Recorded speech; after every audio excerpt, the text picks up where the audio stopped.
Are you seriously going to eat, you fat blibbity blabbity blob? I mean, some of you might be like, continual. Why would I want to start this? Sensitive. She's sensitive. You are listening to the Tami Talks Unscripted Healing podcast, where we share stories that are, you guessed it, unscripted. That's the thing, this journey doesn't stop. It doesn't really right? end. We have a general sense of the topic each episode, but really the whole point is just to show up and be authentic and let our inner child speak its truth. And I have continued to work through that story of constantly hearing, well, we don't want, got a hot dog on our hands. Yeah, guess what, Mr. Sabatsky, you do. So I'm so excited that you are here, and it is my hope that you hear yourself somewhere in the story so that way you can feel seen and heard as well. So let's start talking.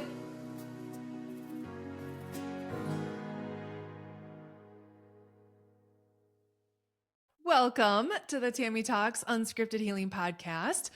If you are tuning in for the very first time, thank you for joining me. And if you are a returning listener, as always, you know I love you and I appreciate you. Thank you for being here.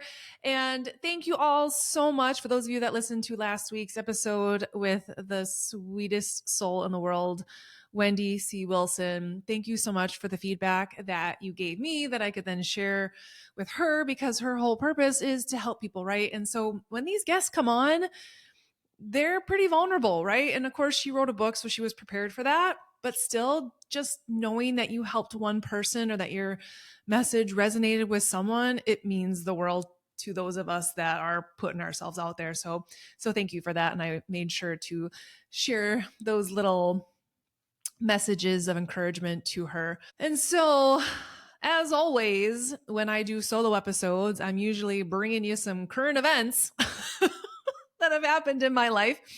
And a recurring theme lately has been around disappointment, and not me being disappointed in me disappointing others. So today we are digging into that spicy 4-letter word.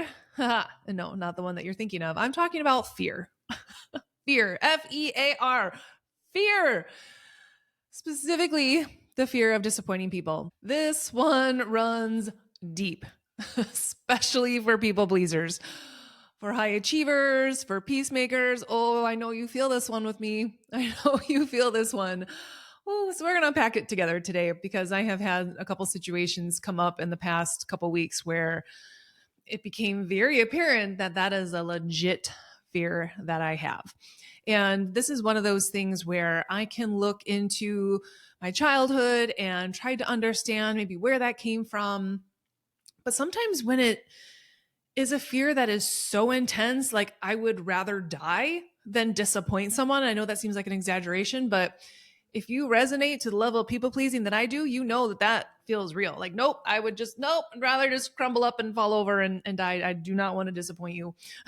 That's kind of how it feels. So I thought this episode could be specifically dedicated to just the fear of disappointment, because we can talk about fear of abandonment, fear of rejection, all of that kind of stuff, because fear is prevalent, but in particular, disappointment. And when we think about our childhood and the roots of where this fear comes from, again, this is survival. Because as a kid, your survival depends on connection. It depends on approval. It depends on being good. You think about, gosh, when I was a parent to my young kiddos, even though they're 11 and 6, but when they were little and you're going to the grocery store and like you want them to behave, you want them to be good. Like, oh gosh, I cringe at some of the parenting things. Oh, but we don't know. There's no freaking manual to this. And so we think about that. Like, we tried to box them up. Can you just be well behaved? Can you just be good? When really we want to be sending a different message, right? Because we start to learn very early on that when we disappoint adults, parents, teachers, caregivers, it can mean disapproval. It can mean punishment even. But the biggest fear of all is a withdrawal of love. At its core, at its foundation, that is what that feels like. And so if that is a fear that you have of disappointing people, and you see it playing out in your adult life in kind of the most ridiculous ways, It's because it's so deeply ingrained in that fear of losing love, of someone withdrawing their love from you. I can think of some of these situations where it's like, this is not a big deal. Like adult, wise Tami, logical Tami knows that this is not a big deal. Whoop-de-doo. But, ooh, little Tam Tam, no, she does not like that. I guess I should say my ego doesn't like that. Because again, when I think about my inner child, she knows that she's worthy of love regardless, right? When you think about that pure, innocent essence, she knows she's legit. She knows that she's worthy. It's the ego that felt when that love was maybe withdrawn, even just a little bit like, whoa, we got to go and protect that. So, especially kids who are sensitive, intuitive kids, this kind of disconnection feels dangerous. Legit dangerous. That's why I said you would rather die, or it feels like a death when that withdrawal happens because you're so sensitive to it. So over time, it creates this belief that if I disappoint people, I will lose love. Period. Point blank. So, ego's like, okay, I know what to do here. I know what I'll do. I'll be who they need me to be. Yes, I will be the people pleaser. I will be the yes person. I will be the overachiever. I will be whatever I need to. I'll be the easy one. I'll be the well-behaved one. Whatever you need me to be, that's who I'll be. Because I don't ever have to worry about losing your love. Oh, ego's like, damn, I'm good. This can run so deep because oftentimes we have caregivers who are bringing their own set of wounds into parenting. I think of all the times that I have made mistakes and messed up, like, oh shit, that's going to cause a childhood wound. Whoops. So we're all human. No one is perfect and no one is to blame. And sometimes this can start to form because maybe, again, you were praised for being the easy one or the well-behaved one, or maybe you got in trouble for saying no or trying to have boundaries at some point. You know, you think about going to a grandparents or relatives or something like that, and maybe you said, no, I don't want to do that, and you were forced to. And I think about the episode with Kevin and Jamie, and they were talking about going to the water park, and one of their sons was like, no, like he felt the energy there and was like, oh, hell no. That's my boy. I feel you. I have a thing with water parks. Anyway, if they would have continued to scold him, berate him, or get mad at him for trying to set a boundary, like, no, I don't feel good there. I don't want to go there. He could have easily started journaling like, well, that makes mom and dad upset when I try to set a boundary. But thank goodness they were aware enough to understand what was going on there and that he wasn't just being difficult. He wasn't just throwing a tantrum. Energetically, that didn't feel good. But oftentimes that happens as we are forced to do those things, even if we try to set a boundary, even if we didn't want to go. And then so we learn like, oh, I guess I'm more socially acceptable if I just go along with things, or mom can tolerate me more if I just say yes. And that's when we start to bring on those traits of being the people pleaser. And you might have even just witnessed other people being shamed for speaking up, or if they were taking up space and you're like, whoa, no, I'm not doing that. And I think about, again, some of my childhood experience, and this relates to Wendy's episode as well, as a lot of our stuff was things that we witnessed. It didn't necessarily directly happen to us. I think of my sister Tanya, and I know she's usually a listener. She better be. I witnessed a lot of what she went through, and I was like, I ain't doing that. Nope. And I can completely understand why she went through what she went through and all of those things. But that, for me, I witnessed a lot of that and was like, nope, not doing that, not going there. When she was someone who would have set boundaries and would have spoke up for herself. And I was like, well, shit, I ain't doing that. I ain't getting in trouble. So maybe you watched people who shut down or walked away when they didn't like your truth. So even when you tried, all of a sudden, oh, I guess I shouldn't speak up. I guess I shouldn't speak my truth because look, I just lost them. They rejected me. They denied me. Then you just stop speaking your truth. Because there's that fear of withdrawal. It literally happened to you. And it just affirms, like, you was like, see, told you you shouldn't have been yourself. Told you shouldn't have spoken up. Told you shouldn't have set that boundary. Because now they're gone. Well, now when you do this work, you realize that, bless and release, they're not my people. But that takes a lot of work. And so we have to reflect on those statements that if I disappoint people, I'm not lovable. If they're unhappy, I'm unsafe. That's what our inner child still hears. And so a situation, a couple of them actually. And again, you guys are going to hear this and be like, Tami, you are ridiculous. Like, I'm aware. I will call my shit out. In that 2 times, I think it was within the same week, 2 different people asked me to bring something to them. Wanted to borrow something or try something that I had.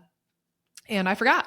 Straight up forgot. Mom brain, ascension symptoms, timeline jump, whatever you want to call it. I can find a million excuses and reasons why I forgot. But I also know that I have 8,000 tabs open in my brain at all times. And sometimes I'm not clicking on that one in the moment where I can actually do the thing. But in both of those situations, as soon as that person asked if I remembered to bring whatever it was, I felt my whole body just turn in and want to hide in this ball, and just felt awful and ashamed and embarrassed and disappointed in myself. It was such an intense physical reaction. And then immediately my ego was like, what can you do to fix this? What can you do to remedy this? And what was interesting in both of these situations, these 2 people also, not only did I feel the disappointment because I'm an empath and I feel friggin' everything, but they also said, I'm disappointed. I was like, oh God, and I said it out loud. That's like ego's biggest fear is confirmation, because like I intuitively knew that, but then to hear it. But here's what happened next that threw my ego in a little tizzy. Like, well, excuse me, what did you just say? That like, yeah, I'm disappointed, but that doesn't change the fact that I love you, or that you're a good person, or that I value you and I respect you. The fact that you forgot my pre-workout does not change the fact that you're my friend and that you're a great person and whatever. Like, wait, what? So our friendship isn't over? I'm not banished? I'm not going to hell? Like, what?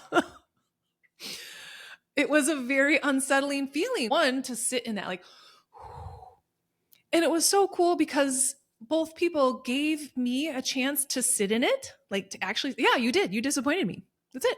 Just straight up. That's it. Just black, white. You disappointed me. There's no like gray in between where you're creating all these stories now. It was just that. But that it didn't change how they thought about me. And that was like this crazy foreign feeling. And so it was a really interesting kind of experiment of knowing that I needed to sit in that, what it felt like to disappoint someone, and then to be able to let it go. Like, okay, like they're still in my life. They still value and respect me and like me and things. Okay. And one of them joked that I should become a professional. I don't remember what it said. You'll know. You'll have to comment on this. I know you watch. Professional disappointer, or we say like people pleaser, but I needed to become a disappointer and start to be that thing and like, watch me disappoint you and not give 2 shits. Okay. I take that back. The pendulum can swing too far, right? Right. But my pendulum is so over here that I would have in the past completely abandoned myself in order to not disappoint someone. But obviously, if you don't care at all, that's not good either, right? So it's always trying to find that happy medium. But what happens in these moments, and when we go back to ego, right? Which again, ego is not the villain. It's not the villain. I think of ego as your inner child's big sister, big brother, the one that's trying to protect them and trying to get those emotional needs met. It's all about emotional safety, right? So if me being a people pleaser avoids me disappointing people, ego's like, sweet, awesome. You never have to fear people leaving you or not loving you. But guess what? If I'm always doing that and people pleasing, guess who I'm actually disappointing? My inner child. Because oftentimes when we are people pleasing, we are abandoning ourselves. We are abandoning ourselves, and we carry these old wounds. Like, if I'm not safe if I disappoint people. And that's when ego will step in with all of these protective behaviors And that might look like over apologizing. Oh, how many of you do that, right? Like, stop apologizing. If you turned that into a drinking game, oh man. I don't drink anymore, but that would be an interesting one. I would not do well. Overthinking. Oh, again, if you are intuitive, you're an empath and all of those things, you read between every little line, every text, every email. You're trying to interpret the tone and the energy. And it's like, again, the whole like weird matrix thing. You overthink everything when really it was just cut and dry, simple. It didn't need to be created into this freaking novel. I just forgot to bring my friend pre-workout. That's it. That's it. Or we avoid conflict at all cost. We do not want to sit in that discomfort. So again, we will abandon ourselves to avoid having the conversation that might create some kind of conflict. Oh, also, we will try to fix it. I tell you what, in both of those situations, I was like, I'll be right back. Let me get in my car and go drive and get the thing I forgot you. And they're like, no, you're not doing that. It's not that big of a deal. But I was just like, I will fix this. I will find a way. I will go buy you some pre-workout, whatever I need to do. Like, it's okay. It is okay. But man, ego gets so stirred up. The other thing, and this one is so hard, is that we say yes when your whole body is screaming no. Your whole body is screaming no. And this can be from very minor things. Like, I know you're listening to this. When you have been gluten-free for, I don't know, 12, 15 years, and you know that ice cream doesn't generally sit well with you. It's kind of the trifecta of sugar, fat, and then gluten, like, because there's like these delicious little brownie chunks in there. And I continued to eat it because I didn't want to tell this person that it made my tummy upset. So I would have rather sat there in discomfort, looking like I was 5 months pregnant, just then say, you know, I can try another flavor. Could I? Again, adult logical Tami is like, what are you doing? But that was easier. My ego thought that was easier and a better strategy than making this person feel like I didn't like their ice cream or that their ice cream wasn't good enough for me, because God forbid I be a burden, right? That's a whole other side of people pleasing. You know, I don't want anyone to have to go out of their way for me because I'm not worthy. Oh man, this episode's bringing up some shit. Straight up therapy for myself. But that's what it was. I was putting myself in physical discomfort to avoid emotional discomfort. That, when we had the conversation, was not even a thing. It was like, why would you do that? Like, that is a great question. Why don't you ask my ego? Because apparently that teensy weensy bit of fearing disappointment was not worth it.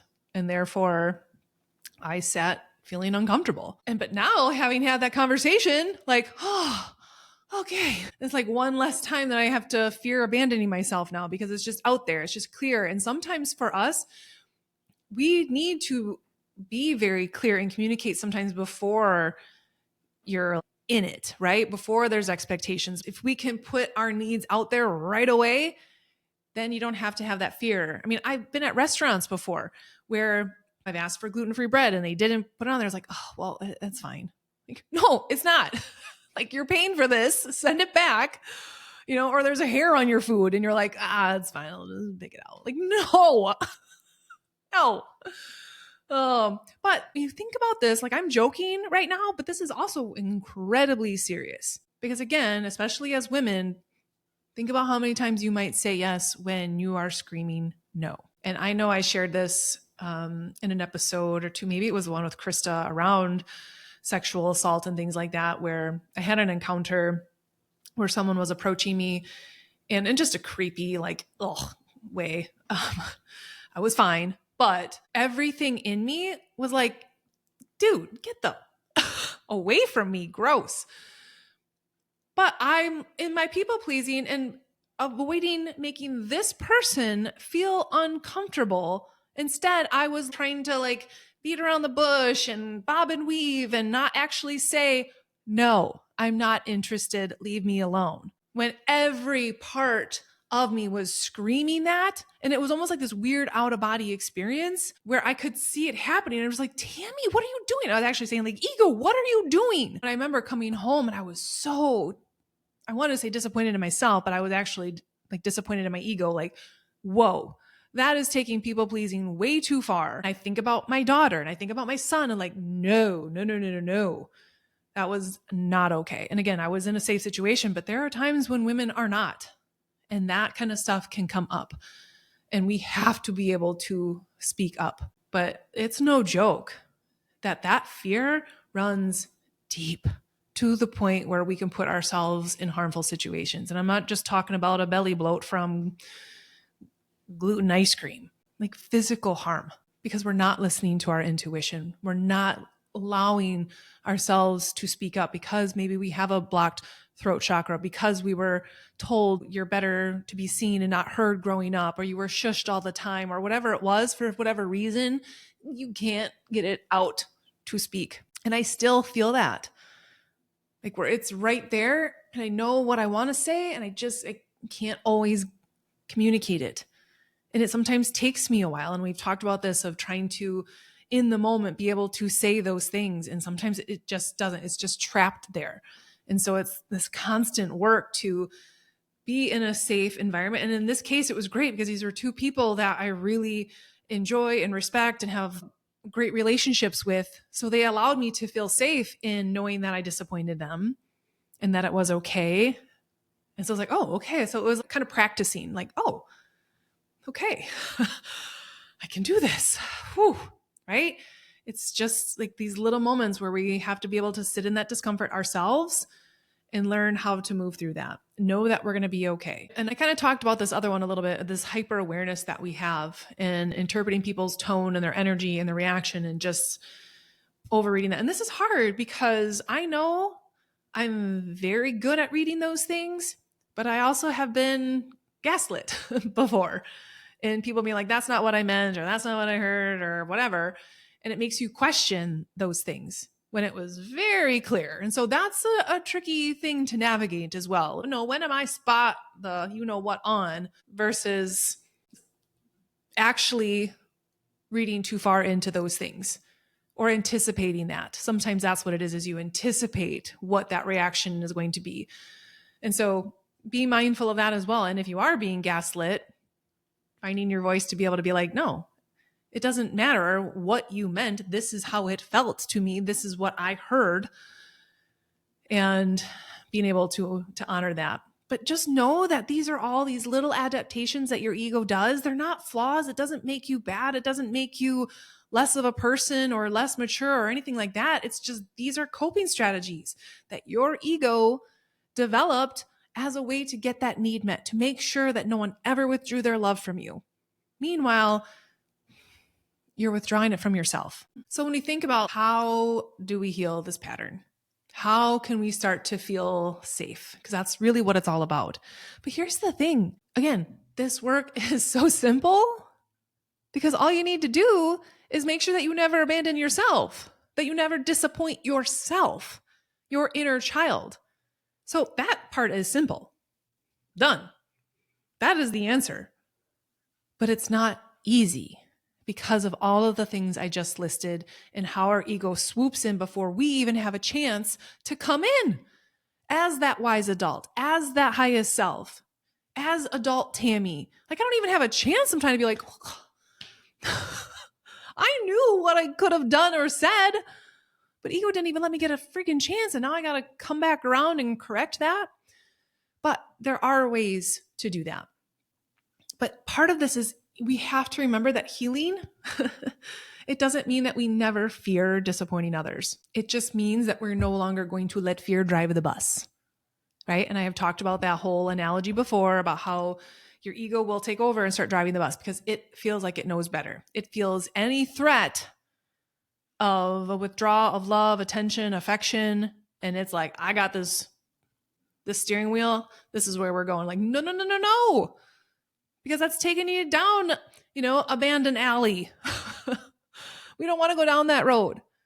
So somehow we need to be able to tell ego that it's okay. Thank you for letting me know. I felt that fear come up. Okay.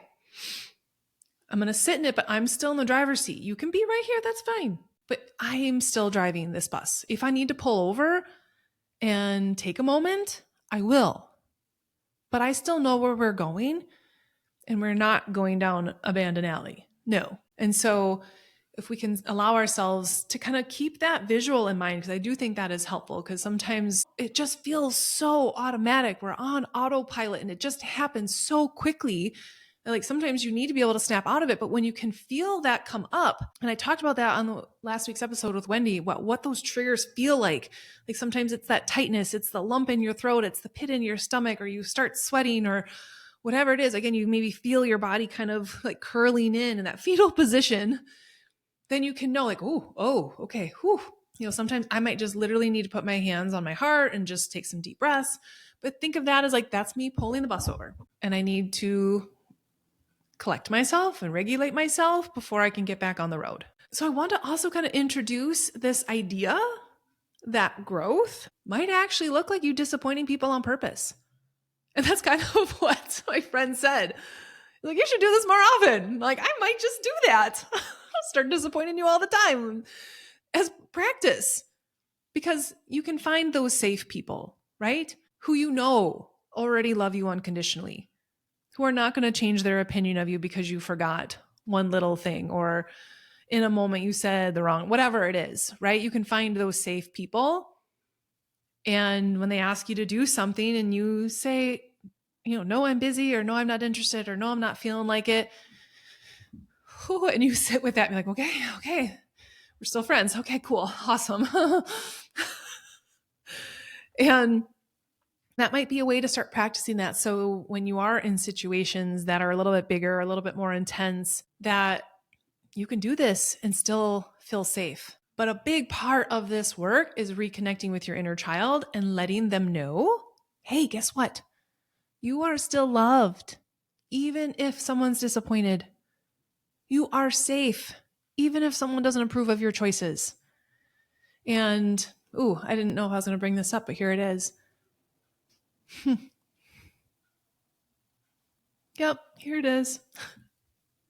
Because when I think about these things on a smaller scale, and there's times when I can still beat myself up because I still fall into these patterns. I mean, this just happened a couple weeks ago where it's like, Tami, but I think of really the biggest, most massive time when I have disappointed people is when me and my husband decided to separate, and knowing how many people were going to be disappointed, and knowing that might mean that you are literally losing an entire family. And that was truly the hardest part, was knowing that decision was going to disappoint so many people. And it was an actual legit thing where these people might be gone. So talk about triggering your inner child and the fear of abandonment and rejection and all of those things, but that disappointment, knowing that you were going to hurt people.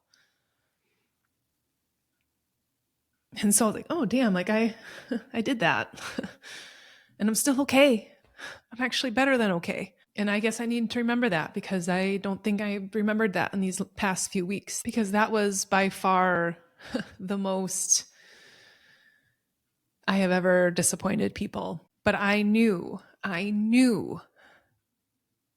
that I either disappointed them or I completely abandoned myself, and I could no longer do that. And so I need to remember that in these little daily moments, that nothing is ever worth abandoning ourselves. Nothing, even if it's these small little things. But when we think about in these big things that we do, where we are sacrificing our needs, our wants, or whatever, and how can we work with that when it shows up? And so sometimes it's being able to name that fear, like, whoa, hey, fear. Hey, fear of disappointing people. How are you doing? And realizing that's not me failing. That's not me being a bad person. That's not me being a terrible friend. It's just me feeling a really old wound. And again, this might be simply from a childhood wound. It could also be a generational thing. And that's where sometimes I wonder when it's so intense and there's so much fear to where, again, and I don't say this jokingly, where it's just like you would almost like literally want to die. It just feels so intense. That's when I often kind of get cued to think maybe this is a generational thing and that there was some big old disappointment somewhere in my ancestral line where that became a pattern and programming to where now, oh, I get to be the one who gets to break that for my lineage. Awesome. Great. You're welcome. It's really fun work. Loving this badge of honor. You can take it back. Oh, but it's hard work. And sometimes you need to kind of come back and revisit it and just tend to that wound, right? Making sure that it's healing up, making sure, does it need to be tended to? And that's okay. It doesn't mean that you're failing. And when we can connect with our inner child and being able to almost speak to them like you would your kids and just say, Tami, you are allowed to have needs just like everyone else. You're allowed to have needs and you don't need to be perfect to be loved. Right? And the other thing too that Wendy and I talked about is how do you anchor into that truth? When you are in a regulated space, how can you anchor into the truth that you know right now as wise Tami, as adult Tami? I can say those things. Yes, I know that my needs matter too, and that I don't need to abandon myself to keep people happy. And if I can anchor into those things, it's going to be easier for me to come back to them when ego's trying to take the steering wheel and be like, no, no, no, no, no. It's safe for me to honor myself. I can disappoint someone without betraying myself. And those things are so, so incredibly important because we have to think about what are the costs of me disappointing someone if that means that I am pulled out of alignment with myself. Like, hell no. Hell no. But that's the thing is I can say that now right here where I don't have that person right in front of me where I'm feeling their energy and I'm picking up on their tone and things. It's different, right? So put me in a real life situation. It's like, okay, you need to channel podcast Tami right now. What would she do? What would she say? And I think about that. I've talked about like gym Tami. It's kind of bringing that energy with me wherever I go. Because that is the difference. When I'm here, I know I'm talking and speaking to some of you out there, but I don't have that feedback from you. So I'm not picking up on your body language or your tone or your energy. And so I can just be a clear channel right now and just say what Tami, what highest self Tami and my inner child truly feel and believe and know. It's when I'm out in real life that ego's like, hey, welcome back. I'm here. What'd I miss? And so sometimes I like ego to just be like, you know what, you weren't invited to this party either. So, but I want you to think about, I'm going to keep this episode short and sweet because I need to get my kiddos off the bus. I actually recorded another episode today. Oh my gosh, I totally forgot that. Squirrel. Is that we finally recorded that big announcement episode that I've been hinting at for weeks, months. And I don't exactly know when it's going to air, but it is recorded. So it is happening.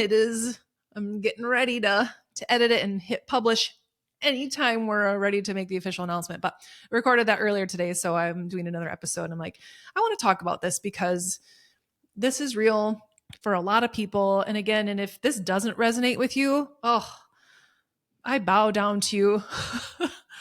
Teach me your ways. Because I know not everybody does. And I know this can seem ridiculous to a lot of people because it does. It seems so simple to just be able to clearly communicate. But for those of you that know what I'm talking about and what I'm feeling, I send you all the love and compassion and healing and understanding because this is hard. It's so hard to communicate a basic need, a basic want. And so when you do, it's huge. It is a big deal. And what I can tell you is that the more I can welcome in clear communication, like my adult self loves it. Like, and my inner child actually does too. If I can make her feel safe and loved unconditionally, she likes that too. She doesn't kind of the eggshells, the question marks, the uncertainty. It is clear communication. And so sometimes, again, as a people pleaser, you might need to put that out. Don't wait for those questions. Don't wait for that. Put it out there right away, because the sooner you communicate your boundaries and your wants and your needs, then it doesn't get weird, because the longer you wait, the harder it gets. And so being able to be like, hey, you're starting a new relationship, or you're starting a new job, or whatever it is, be like, this is who I am, take it or leave it. And then it's just out there. And if at any time you need to kind of come back and clean things up or whatever, that's different. But to be 6 months into a job and they've been having you do something that was super triggering or whatever it was, and you never spoke up, like, now it's real hard. Now it's real hard. So the sooner we can do that, the sooner we can put that out there, the easier it is, the better it is, the less we have to shrink who we are, the less we have to shapeshift in order to feel accepted. And so again, when we can think about this fear of disappointment, is let's not disappoint ourselves. Let's not disappoint that little boy or girl within us. And I want you, if anything, if this helps, is imagine little Tam, your inner child, right next to you when you're having those conversations. When they're looking up at you, are they feeling proud that you spoke up? Are they feeling disappointed that you let someone walk all over you again? Or that you didn't speak your needs? They just like, oh, why would you do that? Why would you say that? Because that's a game changer. That's like an energy thing where you're like, ooh, that doesn't feel good. I don't want to do that. And I think about that in the way that I show up physically, right? I'm not abandoning myself when it comes to my nutrition or my workouts or things like that. I'm there for her all the time. And that feels really, really good to be able to reparent her in that way. But I have found, unfortunately, it's a lot easier to abandon her, disappoint her emotionally, because that's where my ego feels the most threatened, is it does not want to lose that love, that attention, that affection, whatever that is. So emotionally, it's much easier to be like, no, nope, peace out. Sorry, Tam. And I don't want to do that anymore. And I know that takes work, but when I think about who would I rather disappoint, like I would never want to disappoint her. And if I can keep that at the forefront, then hopefully it's going to be a lot easier to speak up in those situations. And also realizing that we're not responsible for how other people respond to us. That's their thing. That's a them thing. That's the whole let them theory. And I did an episode on that. If they wanted to, they would, and the whole let them. And you could certainly read Mel Robbins' book about that as well.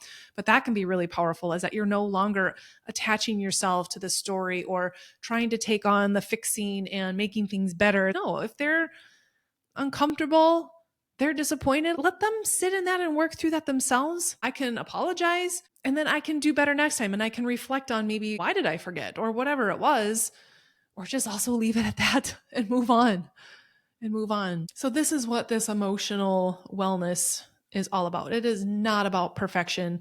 It is not about performance, but it's coming home to ourselves again and again and again. And so if any of this landed with you today, I hope that you take a moment to breathe this in, to maybe take a moment with your inner child, let him or her know that it's okay if you disappoint people, because you love you unconditionally.